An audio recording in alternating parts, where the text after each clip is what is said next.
Hello, everyone, and welcome to the Alumni webinar series. Today's discussion is on women navigating urban spaces. It will be moderated by Sarbani, who is faculty in the School of Development. Over to you, Sarbani. Thank you so much, Nikhil. Revolutionary greetings to all of you on the International Women's Day. Thank you so much for having me over for the Alumni webinar series, which is a long-standing tradition now at the Azim Premji University, Bangalore. And it's even a greater pleasure for me to have with me Ayana Prasad, who's currently working as in the BRLPS, and she's gotten field level experiences with various interventions for upliftment of rural poor households. With us, we also have Bhakti Vardam, who works as a research associate with the Ajivika Bureau at Mumbai. And she's closely working with the migrant and formal sector workers in Bombay. And Madhuri Khatam, who's joining us today, is a PhD scholar currently in international development with specialization in economics at the University of East Anglia in United Kingdom. Thank you so much for all of you for having us, joining us today here. It's always a pleasure to hear back from the alum who've gone out from the university and come back to us and share their reflections through various experiences that they've gathered, learning that may have made sense and actually may have evolved leaps and bounds while you are there in multiple different dimensions of life today. This brings me, and it's an even greater pleasure to have an all-women panel that like it should be on International Women's Day, because I think today marks a day which is not just about a certain kind of another date in the calendar when we are imagining and thinking about women's right from the perspective of celebration of womanhood per se. I think the day has a much larger and a much longer historical significance in terms of the way what we actually commemorate this day for. And as any historical text would tell us, this day probably is a greater realization, commemoration, remembrance of all the struggles that have gone into making the bodies of women, the labor that women do day in, day out, and a fight for basic recognition and rights for survival and for growth that for centuries was not even accorded to women for most parts of the globes per se.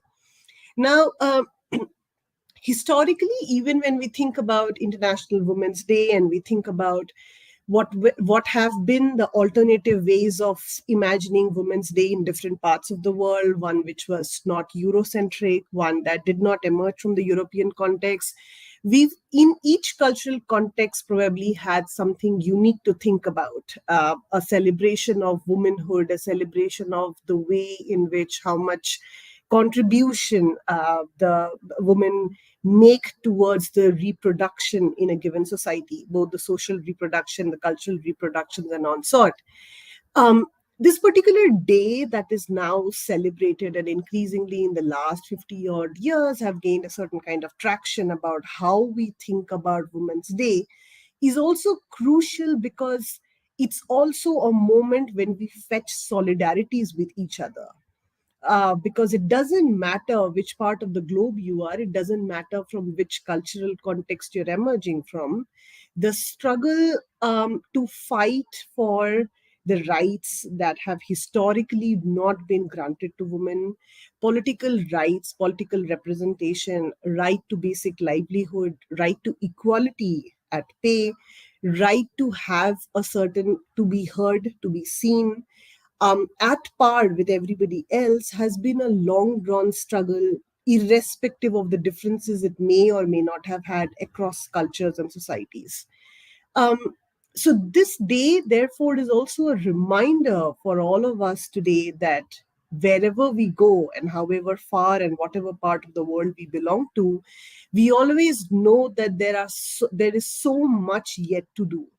there are still women we know, women we don't know, who each day, day in, day out, struggle through structures of oppression, discrimination, stereotype, everyday violence, which is almost thought of as like a regular affair.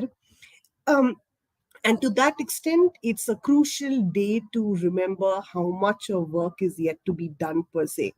And I'm really elated to have with me young scholars and professionals who are now working today in 21st century India to tell me about the ways in which we can probably think about gender rights, spaces that women hold and do not hold, probably in a space like urban India. Historically, as we know, and very commonsensically too, through popular media discourses, we often imagine India as one which is in a broader sense imagined through that India lives in its villages, or we have always historically imagined that India is shaped by its villages, or the real India is in its villages.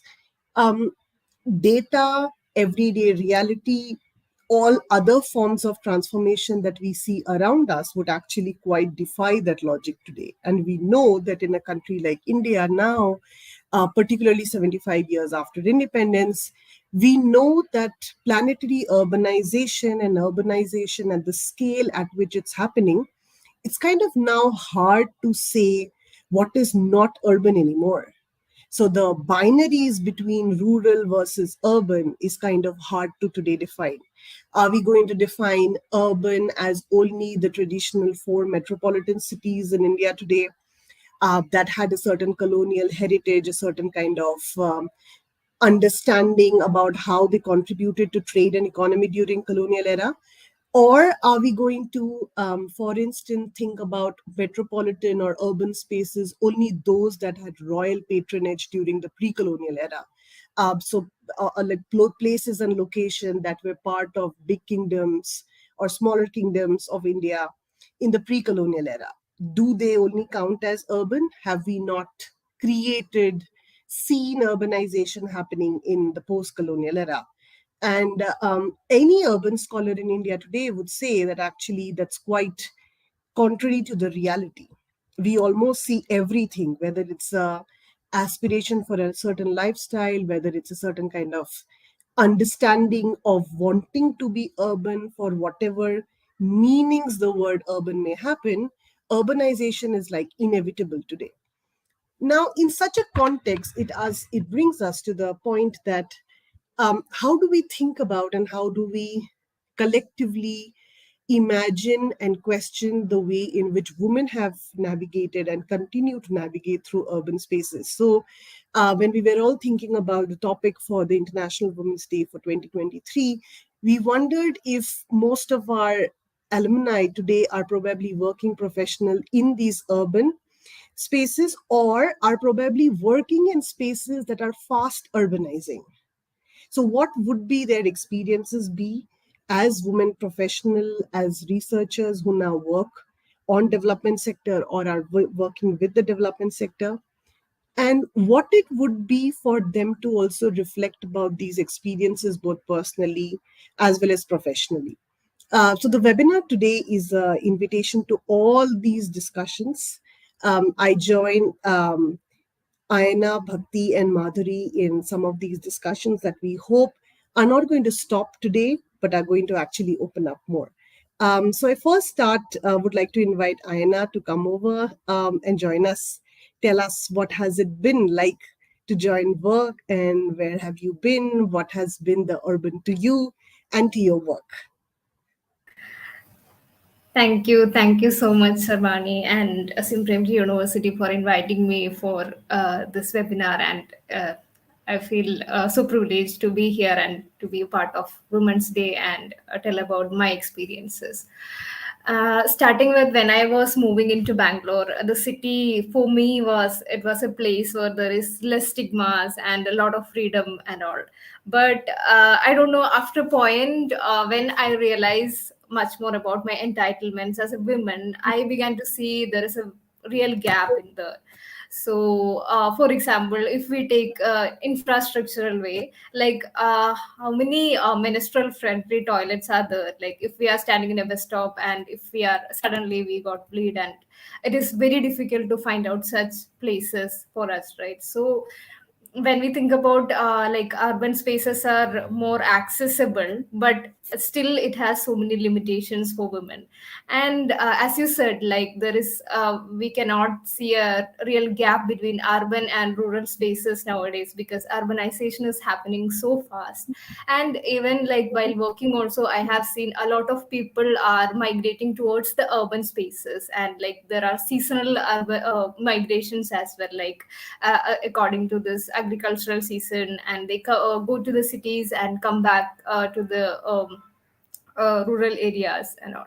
But a thing that suddenly came into my mind is that, so as a person, at least I know to read and write and like write. So now I was thinking, if a woman who's from a rural area and if she's illiterate, and we have seen a lot of bio toilets in the parks or in the bus stands and all, and how is an illiterate woman who's going to read that, or like how she's going to understand, okay, there is a toilet for me. So this is a major situation. Like some of the urban women still have access to these things because we have enough privilege or literacy per se. So I think this is a major challenge, because this is going to affect their menstrual health, reproductive health, everything, right? And I think recently Bangalore has become ODF and all, open defecation free. But still, we would. I don't know, like if there are people who are still not having the capacity to understand this is my space and all. So how can we still claim this ODF and all? So, per se, I would like to say that like cities are in some way for women it is a good place, but still there are a lot of limitations. Yeah. Lovely. Thank you so much, Ayana. I can only imagine what Bhakti is here to add for. And yeah, then we maybe open up a few more questions. Right. No, thank you. Thank you, Thank you so Bhakti. much for the opportunity to use Sarbani and Rimaya and Ajim University for actually thinking of us, because we have passed out way ago from the university.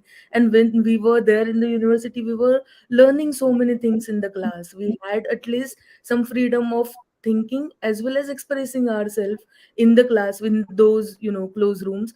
But when we came out in the actual world, we were, I mean, earlier also we were seeing the same problem. So if I am considered, I was always born and brought up and lived in city like Bombay, but the way I started looking at the city has changed after my education, after being a development practitioner. The way Aina was pointing out that toilet is something very basic thing, but when it comes to women accessing it, there are so many hurdles in that. I remember in 2016 when I was doing my graduation in social work. At that time, there was a campaign which was going around in Bombay. It was Right to Pee campaign. So in that, they were particularly trying to understand 32 to 33 organizations. They came together and they were trying to figure out what is the situation of public toilet, because population of the city at that time was around 22 million, and one third we can say that must be the women.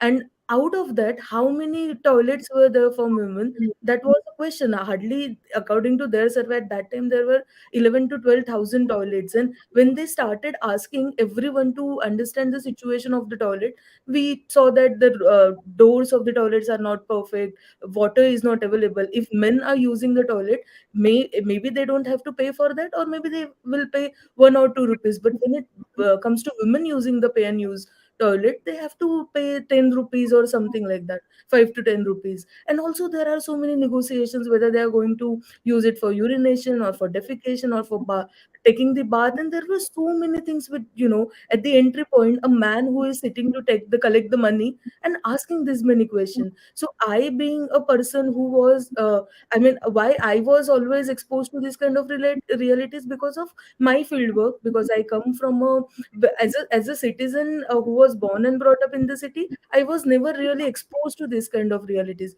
because I always used to have a journey from my house to a respective educational institute, which was fairly having a good women friendly toilet, and coming back to my home, and always, if at all I'm going out for a party or something, there used to be a it used to be in a cafe or something, so there used to be sufficient amount of toilets. But when I started working as a development practitioner, I had to use so many public toilets, and I started witnessing this sort of reality. So these were the things which we started, seeing very differently. And commuting is also very much, even though we see that in Mumbai we have metro, we have local train is hyped a lot amongst all the other cities. Ki Bombay has local, it is kind of a heart of Bombay. But how many compartments are there for women?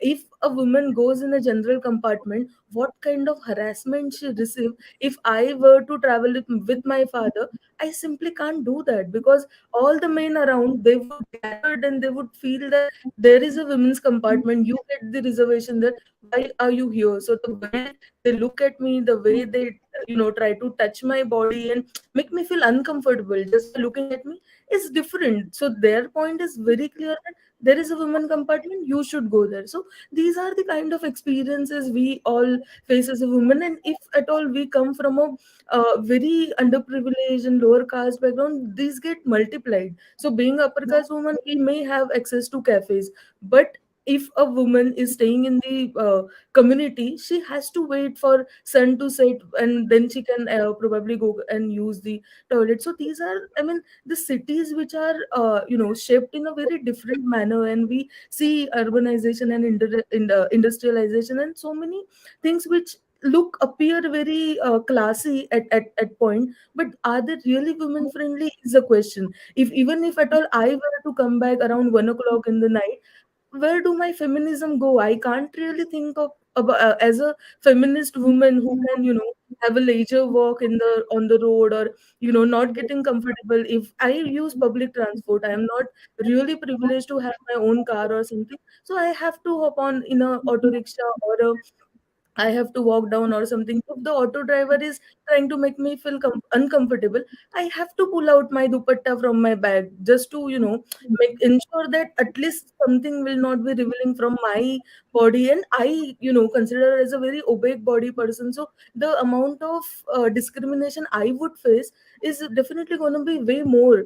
If the auto rickshaw is bouncing, they enjoy it a lot to, see the discomfort on my face. So I mean, I am exposed to this kind of realities, and I always wonder ki how to even make ourselves safe. And at that moment of time, I can't really think of any feminist idea or anything of that sort.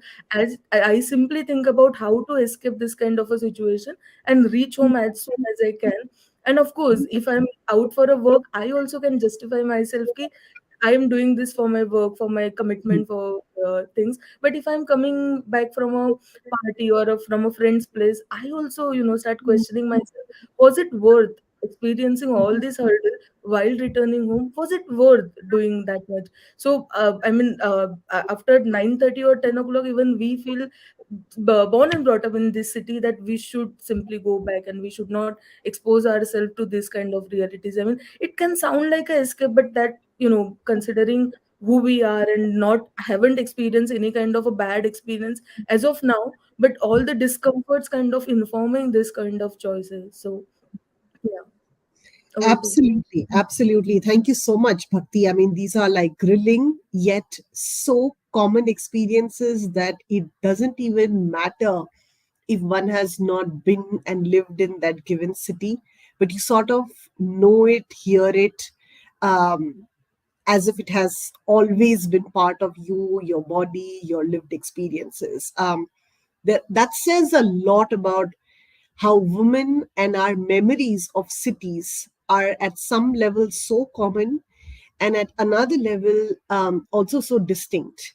Maybe we open up to some of these eventually in the next 45 minutes that we have.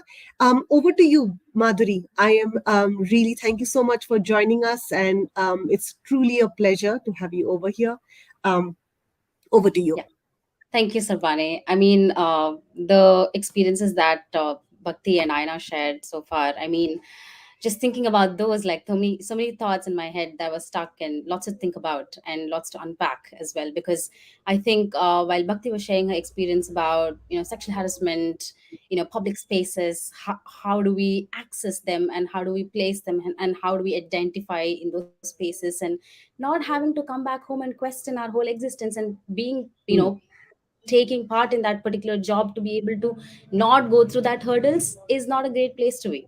And I think the fact that you said everybody goes through these kinds of situations, and the fact that they normalize it so much, which means that you actually have to do something about it, but then you just normalize and keep it as like, okay, every woman goes through this, and like, what are we doing about it? Like, what kind of policies do we have? What kind of action are we taking? What kind of a better future are we thinking of? And today is Women's Day.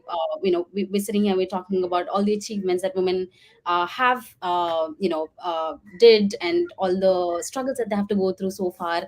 And we're here today, and we're here to celebrate all that we've achieved and how far we've come historically, if you see.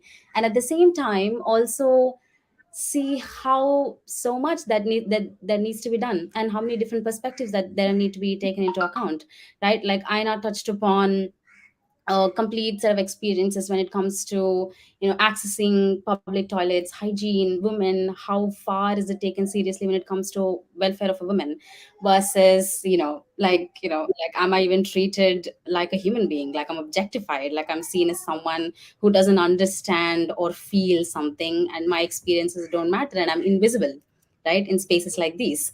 And I think for me, my perspective that I wanted to share is, as a child, like I grew up in social welfare hostels, which is a residential campus. So like I've always been away from home. I went to these hostels because of the financial issues that we had at home, and I grew up in these hostels, right? And it's all girls hostel, like that's the world I knew, right? It was my world. And then suddenly you come out of those spaces, and doesn't if that's a hostel, doesn't matter if you're in a rural space or an urban space, you never have access to spaces anyway. And then you come out, and that's the first time I entered Azim Prem University, which is obviously in a city, Bangalore. As a student, it was so hard for me to navigate just how to talk to people, right? Like I've been with like this 60 people for years and then I come out, and then I have this like bunch of people, and like I'm supposed to like make friends and like talk and everything. And then it's super layered, right? Like I come from a village background, which doesn't necessarily fit in urban spaces, because people look at you, and then you dress a certain way, you don't speak good enough of English that is like expected to be urban standards, or like like your behavior is a certain way, and you don't know so much about like I don't know, like Hollywood movies or like culture or whatever you're bringing up. And here a lot of intersectionality comes in, right? Like I come from lower class and lower caste community, like I'm a Dalit, right? And I'm on a scholarship, and suddenly you're just like this categorized, and like, okay, you're just charity. I think that kind of unconscious conscious behavior has always been there, and it's been present, and it took me 6 months to sort of understand, okay, I am actually oppressed, I'm marginalized, and people actually treat you differently because you are treated as an untouchable. And it's been really harsh on me. I mean, as a child coming out of the schools and not having the space to sort of discuss all those things, and suddenly you're just this pariah, right? Like you're just somebody else, and you're trying to fit in. And I think this idea of fitting in has always been, has played a very, very big role in my life. And fitting in as a woman, what kind of clothes do you wear, and how do you smile, how do you say okay to everything, how do you just like take all the crap that that's put on you, etc., right? And I think how to just thrive in these spaces despite all the sexism that happens in classrooms, workspaces, etc., right? And and and and you need a lot of resilience. And I think, kudos to all these women who thrive in these spaces, are resilient, and still push forward. And I think I just had to focus on education, putting my mental health aside. And it takes a toll on me till today, right? And I was just like, okay, this is how it should be, this is how it is, nobody cares. Like I grew up, like I have two elder sisters, like we're all three daughters in the house. And I've always kind of seen that the kind of issues that we face, and my sisters share their issues, etc. Like I've always been a recipient, or like, have seen and have heard of these issues. Like my head is full of all that, and I'm aware. But at the same time, can you confront them? If you confront them, you're just like, you're just this girl who just like shouts a lot, doesn't have any manners, look, oh, she's too bold, etc. Right? And then, and like, which is why you just have to put that all aside, because you can't thrive. And then I had to only focus on education, because that's the only thing that you need to focus on, right? And the narrative, the whole Indian education and everything. And then and then if you thrive like, in an education setting, like, if you thrive in your studies and you get like great education and everything, like no one can beat you, which is an absolute lie, right? Which is an absolute lie. It's like, oh, you're a woman, but you know what, you achieve and everybody will respect you, which is obviously not the case. I mean, you see a lot of people sitting in parliament, or like, in any, positions like CEO positions, and still face sexism today because they're a woman, and people don't believe that women actually own organizations. People, I was watching a reel the other day on Instagram, and this lady was talking about how she just walks into this webinar about her own company, and then one man comes and asks, like, where is your father? Is he going to give a speech? And why does my father come? And it's like he's the owner of the business, right? It's like that. I'm like, no, I am the founder. And then they just don't say anything and go, because they're embarrassed to even face that the woman's actually doing something, right? And I think, like, the experience that I've had at APU, and the support that I've got from other women, and the support that I've got from faculty, I was able to, move forward. And I, went to London to do my masters, and then now I'm doing a PhD in Norwich, in the United Kingdom, at East University of East Anglia. And obviously, my PhD topic is on women workers in the BD industry, which is the informal sector. Now I come back to India, the same place that I grew up, to interview women workers, right? And I think the reverse culture shock, right? Like, so now I've been transitioning from village to urban and then abroad, right? And then I've seen how it's so different from each other. And then I've had an idea of how abroad looks like, where, it's kind of a safe space for women. They provide menstrual products in the bathroom, and it's great. Like, they're trying so hard to be gender equitable, yet, there's a lot of sexism, obviously, and there's still not so much diversity and inclusion that's been promoted, yes, but there's still some, steps that are being taken forward. And then I come back to the, rural area where I grew up, and I'm doing this field work. And then I have a pen and paper in my hands, and I go to these women workers, and then I note down, their experiences and everything, because it's useful for my PhD, right? And the first comment is like, what is your caste? Hmm. They care about that. And on top of everything, they want to know, you're a woman, and I'm a 24-year-old something woman, right? And like in a year, you'll be turning 25. 25 is the cap, right? You need to get married. And what are you doing? What are you doing not getting married, and, having a pen and paper, and you're saying your education is not going to be done in the next 2 years? Like, what are you talking about? Right? And like, why are you taking all this hustle on your head instead of just getting married and having babies? And I don't think I cannot explain enough to people to talk about the importance of choice, right? This is what I choose to do, and this is what I want, right? And it's a never ending debate, and it's a never ending hustle that you have to go through to explain people, let alone you have to care about your own mental health. I mean, it's a daily struggle, and I'm pretty sure all of you can relate to this. And yeah, on that note, I think, yeah, the experience that Ayana shared and Bhakti shared, and I think it's like a mixture of how women are navigating these spaces in different roles, and at the same time how intersectionality plays a very, very, very key role in this. Absolutely, absolutely. Couldn't agree more, Madhuri. And that takes me to like when I was listening to all of you, and I kept thinking about all those times and my own time when I, as a student, came to Delhi University for the first time, sometime in like early 2000 to mid 2000s, maybe, to study from this really, really small. I mean, it's not even calculated as a district even today. Like literally, in the language of the urban, it is like middle of nowhere that I come to Delhi. From Northeast, and Northeast has a very specific imagination in the understandings of people for most parts of India per se, which is another debate.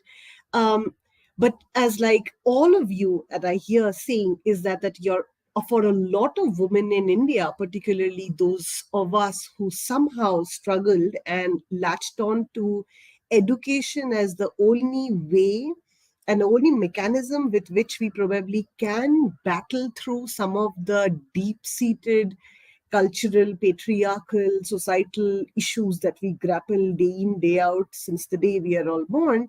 Um, Education also is probably the reason we get exposed to the urban. And a majority of women in India, even today, because of the very dynamics in which women's education happens in India, and caste-based issues get flagged, and gender and caste get intertwined, or the way religion and gender gets intertwined. Education indeed is the way through which a lot of women in India are, that becomes the stepping stone to an exposure to the urban. So like what you all were saying, like, when you come to Bangalore for the first time, um, we dress in a certain way. You think, you eat in a certain way. Your choices of what you're going to order in a restaurant is probably stands out as against others. So many things that remind you that you probably are not from this city, or you are not a city bred. Now that takes me to something which, and to push you guys all to think about, is the most ironical fact in all of this, is that what, and I particularly take on what Bhakti was arguing, is that you're, even if you belong to the city, even if you have lived and grown up into the city, you're often made to do two things. One, if you are an outsider, if you've come to a city as a student, and then as a woman student, you are forced to fit in. So somehow you are supposed to fit into a city through all those dynamics of aspirations or symbols associated with the city. Like as Madhuri very correctly pointed out, do you know enough Hollywood movies? Do you know XYZ bands that are probably running trends in this, at that city at that point of time, that marks you?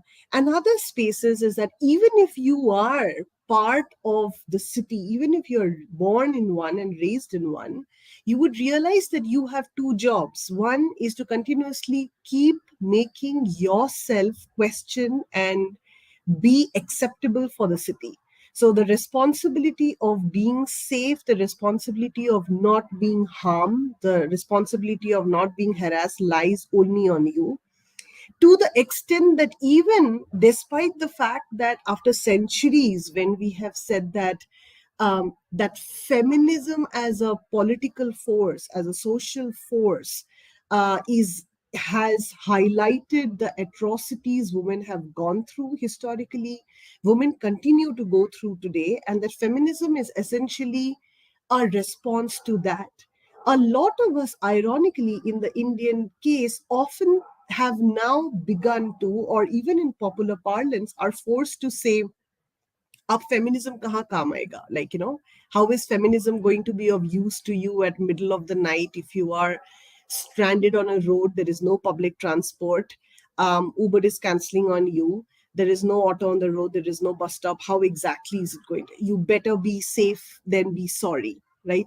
Things we've heard innumerable times, even, and it doesn't really matter actually how. And that's the most interesting thing about gender intersectionalities in Indian cities, is that at some level they are so distinct. So the probabilities of a Dalit woman encountering a violence higher, greater, more insane, more critical, is enormously higher.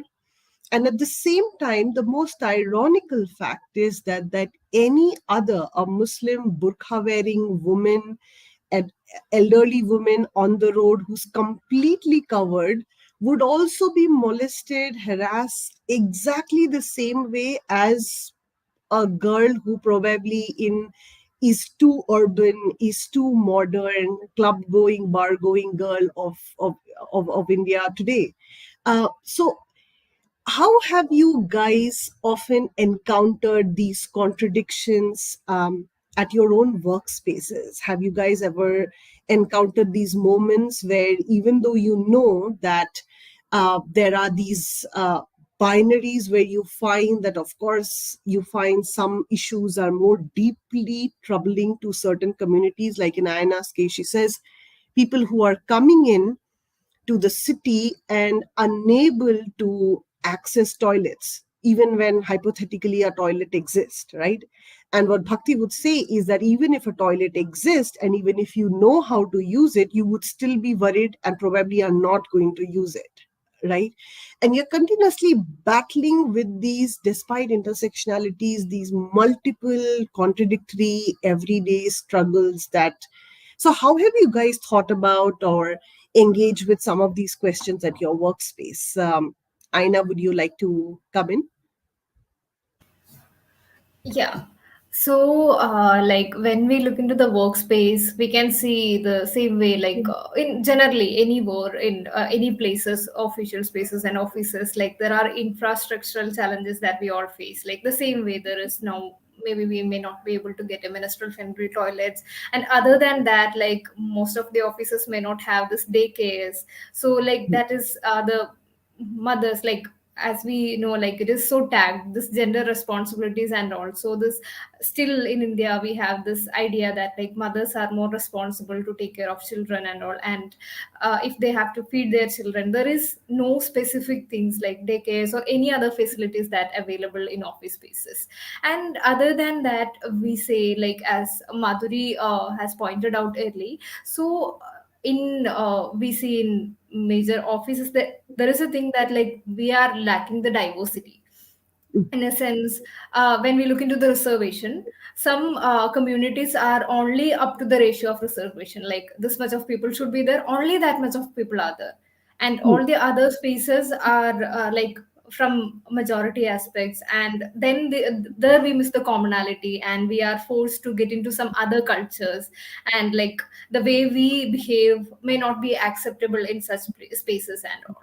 So, and other than that, we can also say safety elements as well, like to reach out, or if we faced any abuses or anything, like there is, we also face some challenges to reach out, whom to say, or if we say to someone also, like at the same point that we get that, like why are you thinking it in this way? Like you could have thought in another way. It is not an abuse. It might be an advice, or like it is totally manipulating, like we are unable to express what we have gone through.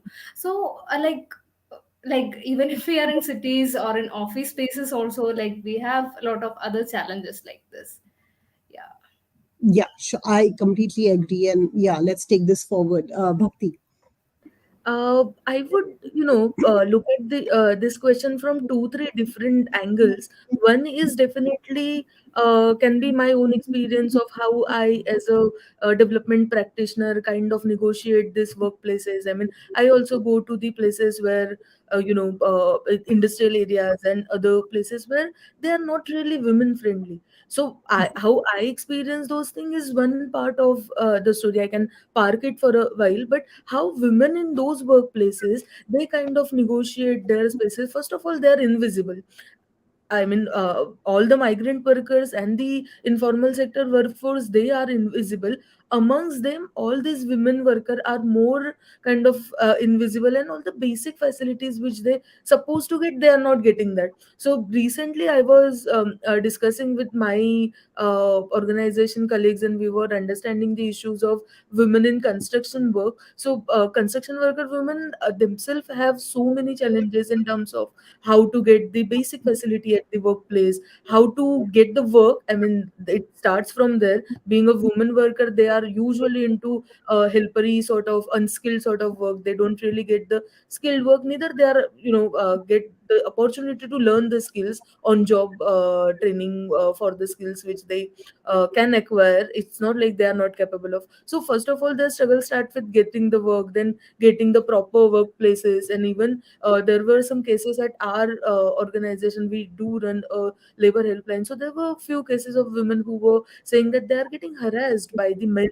and specifically the men at the higher order, those who are ठेकेदाrs, and they also, I mean, they treat them as a women. So most of the time, even though they are trying to go there and do their work very sincerely, they are still treated as a women. Their body comes kind of first, then their skills, and their identity as a worker. So that kind of harassments are there. And there are some sites where creche are run. So creche workers, those who are usually women, those who take care of the children of those construction worker women, if they dress up in a particular manner, that is also a very questioning sort of thing for most of the men at their workplace. So they kind of, if those women get abused, then it is considered as she is wearing a lipstick, she is wearing a particular kind of a dress, so that's why she is getting harassed. So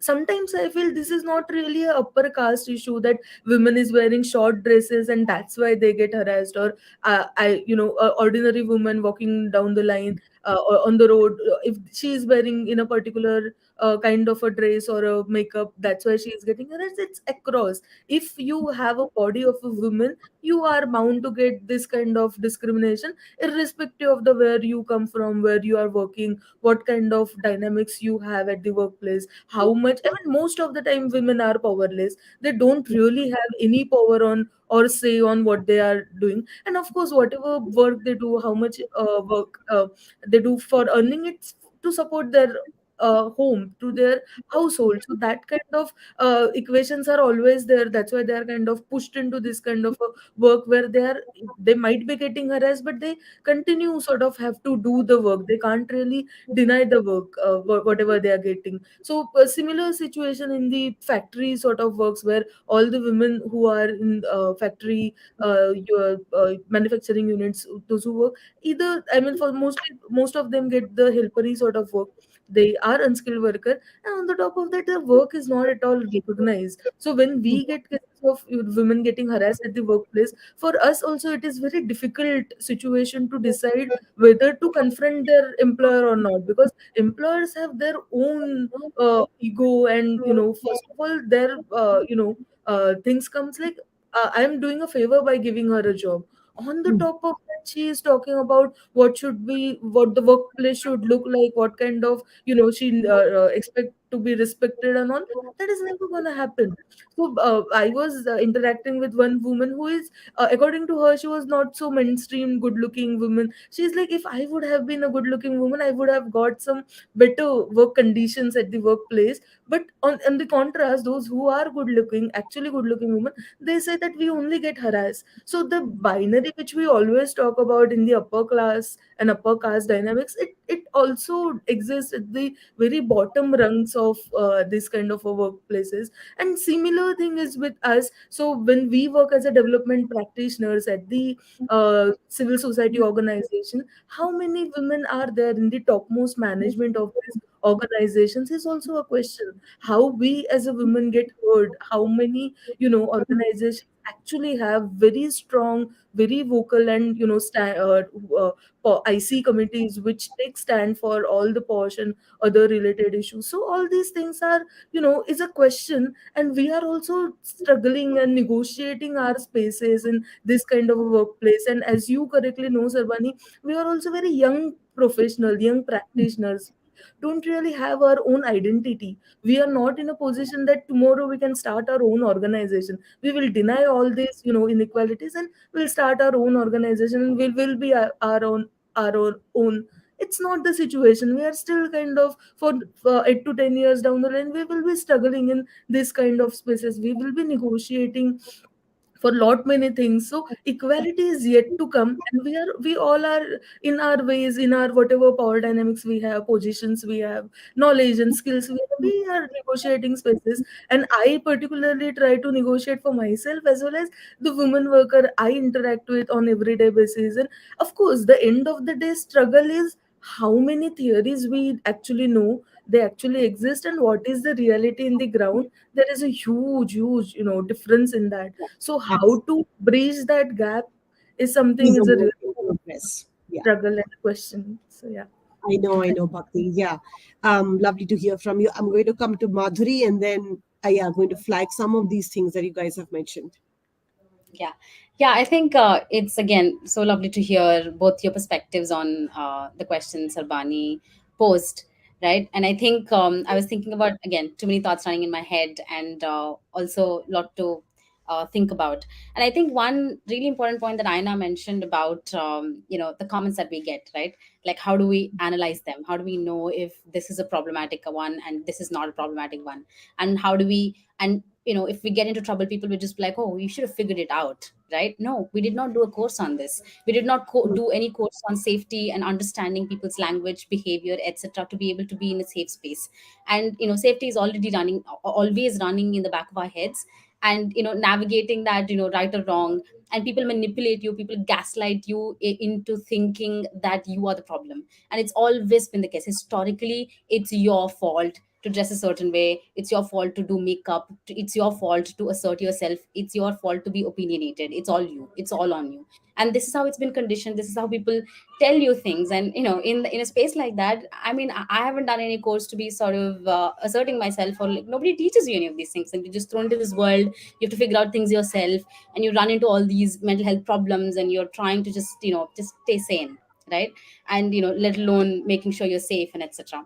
And I think again, going back to the home, right? Like a woman who is married, who is in the house, and how does she navigate that? And I think the unpaid care work, which Bhakti sort of touched upon, and I think this is really important to discuss, because I think my research also lies around BD work, which is a home based occupation, right? And a lot of these women, they work, they earn, and they do domestic responsibilities, and they're still not treated as someone who is contributing to the income of the family. And it's absolutely pathetic. I mean these women, they give loads of dowry to this man and get into these houses, and they're still struggling to do all the unpaid care work, which is not recognized for, and at the same time do BD work sitting at home and still not being recognized for. I mean, it's all the man who does the work and comes back and like provides for the family. I mean, which is great, he's working, but at the same time she's not treated equally at all. And the irony of it, it's like I have to give my whole property to you and to be treated like this. And I think, yeah, that the intricacies of that, I think, are really interesting. Yeah. Yeah, no, sure. And, like hearing from each of you, I think it's very apparently clear that the responsibility of conducting oneself and navigating per se is an individualized issue for when it comes to any question related to gender. And I think that is where it highlights that the question of gender is also fundamentally a question of power. um, right? Like whose body can you dominate, whose body can you subjugate, whose body can you control, and how far you want to control. And that takes me to some of the questions that actually came in by the registered participants for today's webinar, which is that queer bodies face far more struggles, discrimination, and marginalization, and absolute invisibilization and violence of unprecedented sort, um, because those bodies usually aren't even considered as bodies with human rights. So we are talking about 21st century. We are talking about a day and age when artificial intelligence and so many understandings of a world where it is technologically much more available, it is much more apparently smaller, it's much more condensed, it's much more smooth. And yet we have a huge majority of population living all over the globe, but more so in the urban Indian spaces where seclusion, marginalization, and all of these issues are far more worse for a queer body. If you're a trans man, if you're a trans woman, if you are a gay or a lesbian person, if you are just transitioning or a questioning body, um, your chances of finding even a half decent accommodation for a price that it technically should be is going to be an upheaval task. And as most of you would realize, that in the first shock of living in a city is also the ability to find a house. I remember the times when I moved into Bangalore for the first time to work at Azim Premji University, and someone with the skills, resources, access, support from a university like that, and despite that, you would face so much of struggle to just find basic resources functioning for you and to be not abused on the roads. Um, and this is a situation that happens to able-bodied women. So I'm just imagining what it would be the situation for anybody who belongs to the queer community or a body that is not considered and a disabled body. What would that the predicament of those people in Indian cities be? And that brings me to the point that I hear a lot of you speaking since the beginning, which is that cities, whether it is through popular media, whether it's through our popular culture, which is cinema, songs, and other forms of life, have always glorified cities as a space where there is infrastructure, or cities are also shown in our screens, in our the aspirations are written, the histories are written in forms of what it contains as an escape through infrastructure. And that ironically is that cities haven't ever been designed by the women, and therefore there is no imagination of what it would be for a city to be livable for a woman. I often think what it would be if cities just had footpaths which were very functional for mothers, would be for pregnant women, for other queer bodies, for disabled bodies, to just navigate without having to endanger your own life in midst of zebra crossings, or um, literally walking on the road and not on the footpath. Now, the ironical thing in Indian cities is also that if you bring this up historically amongst policymakers table, the question of non-functional pathways or footpath is often blamed on street vendors. Oh, street vendors encroach footpath. That is why women do not have enough space, or nobody has space to walk. That is why joggers cannot walk. That is why women are not safe. That is why prams cannot function. Uh, and nobody seems to be quite ready to accept the fact that things like how motorbikers or motorists drive on footpaths in order to bypass a little bit of the traffic on the main road actually encourages traffic management to install these bars, which are these 2 feet bars that you would often see in Indian cities' footpath. Um, what would you think, as a closing remark, what it would be like for cities that were designed by women, for the women?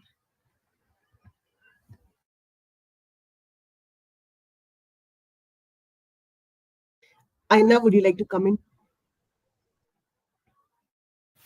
Yeah, but we rarely get the opportunity to do it, because if the cities were by women, it would have been much more different. I feel so, because it would have been much more accessible, because we will consider each and every stage of women, like when we born as a child, and when we get our first menstruation, and after that what are the facilities that we require, and after that, like motherhood, every possibility we will consider, and the city's construction will be like that. And yeah, so as I already mentioned, like the major things that we miss out, like whenever we think about by women also, as already Madhuri suggested, like we are forgetting about this intersectionalities, because what are the needs of women, like that subjectivity, like the need of me might not be the need of hers, or like as a woman, all of us are representing the whole community, or like women as a whole, at the same time the communities as well, right? So when it comes to a city, like we are also focusing on the people that we are engaged with. So it is not only the infrastructure of the cities, it is the mentality of the cities, it is the inclusion, it is the equality, everything that comes up, right? So I don't think we can imagine a city that women can make, but we should surely come forward to make it much more inclusive. And yeah, that's what I would like to say.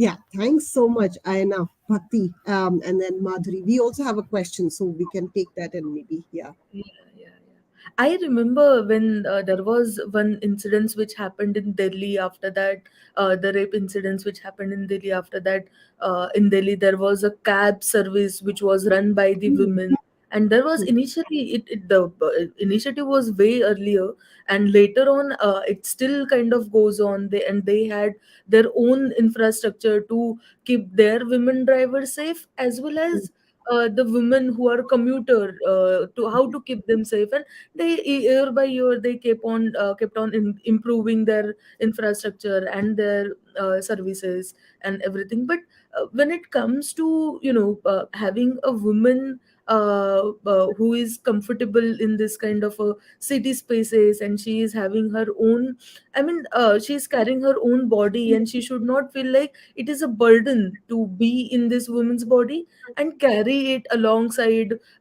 She, I mean, traditionally we are trained to acquire as minimum space as we can. We have to walk down and walk fast and all those things which we are taught. So as we, I mean, most of the women, they don't really feel safe at their home, so I can't really have this kind of a just a position that as we feel comfortable at home, she should be felt comfortable outside the, on the roads, outside in the city. So what should be the condition? Broadly, there can be some common things, like there should be a better infrastructure where she can walk down, and where she can actually access sanitary, conditions of a toilet, and I mean toilet which are in a good condition, and she can travel with a confidence. I mean, most of the time I see, if we are taking train early in the morning or late in the night, and if there is no police guard in the ladies compartment, we kind of have to get down from the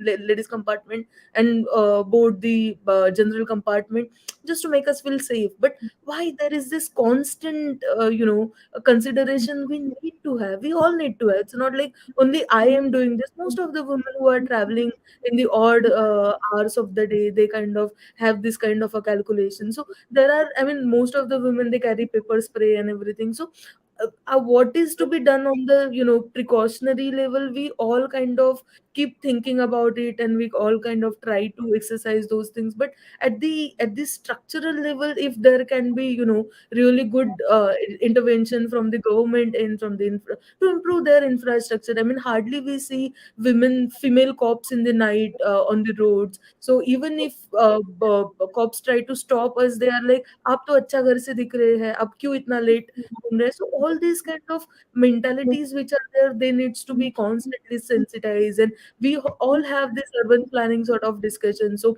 at being a development practitioner, we try to have these discussions at a community level, that how this community should be inclusive in that urban planning. So in a similar manner, there should be gender based, and differently able, how they want to see this city. There should be some discussions at least on that front, that could be really helpful. And I mean, we don't want the really big sort of things. It can be as basic as on an everyday basis how it can be improved. So yeah, I keep thinking about those things. But when it comes to actually exercising that, it feels like I don't think it is ever gonna happen. So that kind of, that feel, if the day we will feel that, oh no, this is actually possible, I would say we are actually liberated. And we have that space, quote unquote, where we feel like, array, having a woman body is not an issue, is not another burden. We can carry it as easy as men claim the space. And we also can go to the common places where we can collectivize, stand on the road, discuss things. We don't have to rush back to our home and things like that. So all those things, these are small small freedoms, but they are in a everyday basis. So I mean, of course, at the infrastructure level we think about those things, but at the everyday level, if there is anything possible, then definitely we should have these dialogues around, then we can definitely push it forward. Yeah. Yeah, I completely couldn't agree more that the only way through this skepticism that it's even possible to have things that are made for women, which are actually, as Bhakti rightly pointed out, are not just questions of safety. and they are not too huge. It's just questions of basic mobility and basic navigation and the ability to not feel ashamed for occupying a city space, not feeling that I am being a burden to the city space. Well put, Bhakti. Madhuri, anything you would like to add? Yes. Again, I think whatever I'm going to say is like a combination of Ayana and Bhakti and some other points. I think, yeah, as you rightly pointed out, Sarbani, there's definite intersections on the basis of class, caste, race, ethnicity, and religion and sexuality, and taking all of that into account, and how different experiences can be of women when it comes to range of identities that people, the groups of population that we have today.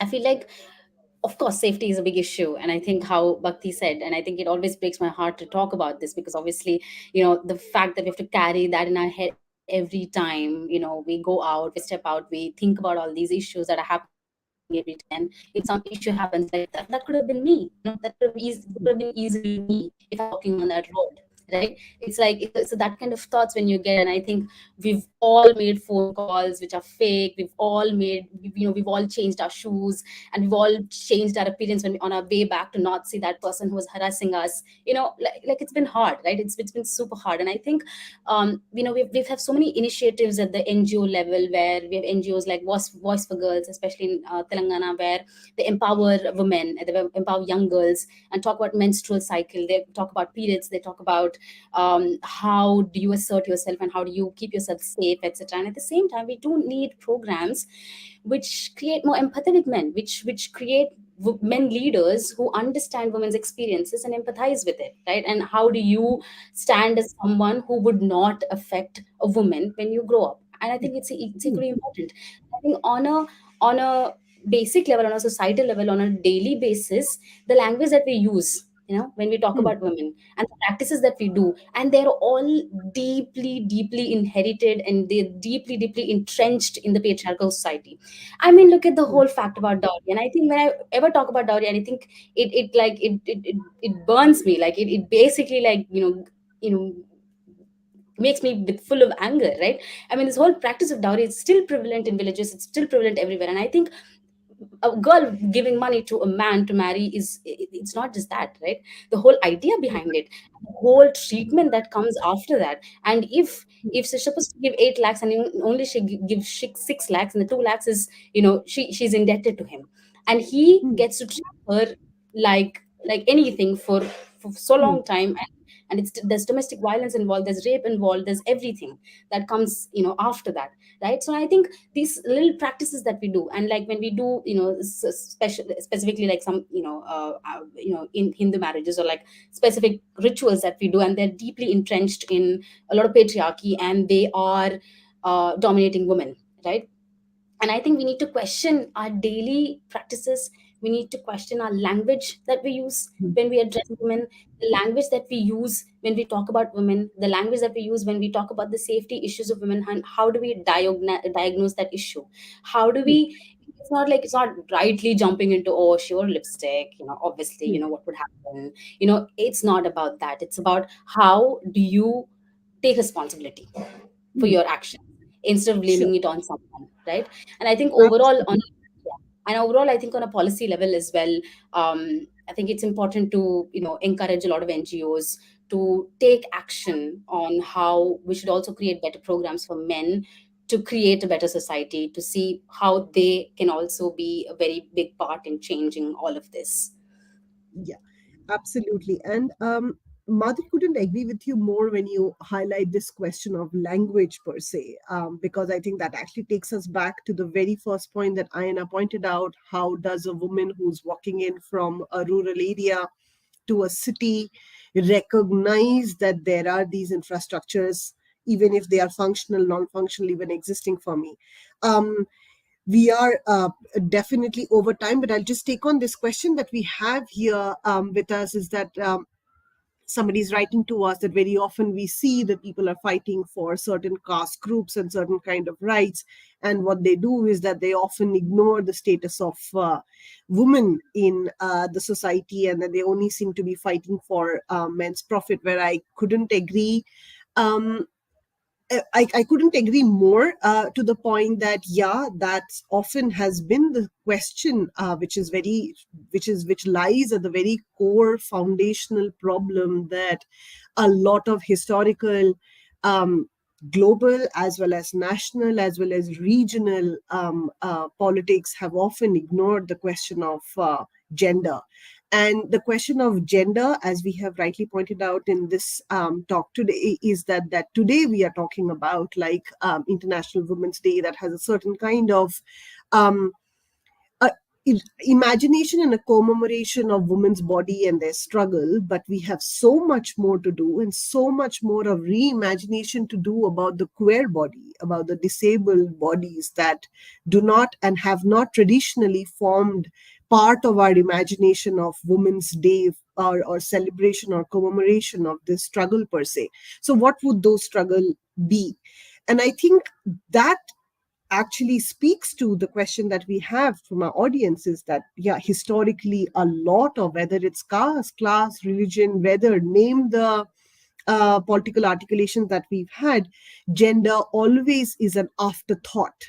So after you have thought about a particular issue, after you've thought about a particular right, will you remember that, oh, okay, there is element of a gendered experience, and it doesn't matter what part of the world, what class, caste, a certain kind of course there are degrees, variations, and a massive hierarchy in the level to which it impacts certain women, or certain women from certain communities more than the others. The judicial or other legislative support that certain women from certain communities can find is relatively better in certain communities than in others. But that does not take away the fact that just being in the body of the woman, that has to continuously socially, culturally reproduce, conduct the emotional labor, the reproductive labor, the economic labor of the society, is an afterthought. It definitely is an afterthought. And that is why what Madhuri is saying, what Bhakti and Ayana's point again and again, was that we need to have much more collaborative work, where the question is not only about, and very rightly pointed out, about only about X issue versus Y. So, like, okay, when it's a gender related matter, it's only women's safety. So when it's a question of women in urban spaces, the focus should be only on safety. I don't think we are asking, or women in India living in or engaging in urban cities are just talking about safety. We're talking about a space that is equitable and that has a quality access to everyone. So what would it like be that if you had public transport, which is not just public transport, but actually quality public transport that women do feel confident to take it, use it, irrespective of the time of the day. And I think the time when and there is a lot more work to reach there. These are deep and extremely complex economic questions of what gets funded as against what doesn't get funded, what is a priority infrastructure project versus what is a non-priority infrastructure project. Why do policymakers also highlight certain things in when it comes to questions of women's health, or so why is it that our Ministry of Women and Childcare would highlight certain kinds of issues more and fund certain kinds of projects more than others? There are certain blind spots that exist at a societal level, right? So the imagination that a woman has to be understood, or her requirements, her need only has to be understood in a certain way, is probably the first thing that we are probably trying to debunk in this conversation. And this is actually the start of many other conversation. This an hour is barely sufficient to encompass a whole lot of range of issues that our panelists would like to talk about, but almost impossible to capture in the 1 hour. So this is just the beginning of conversation, and we hope to see way more alumni webinar series where we continue these discussions. So thank you so much, all of you. Thank you. Thank you. Thank you.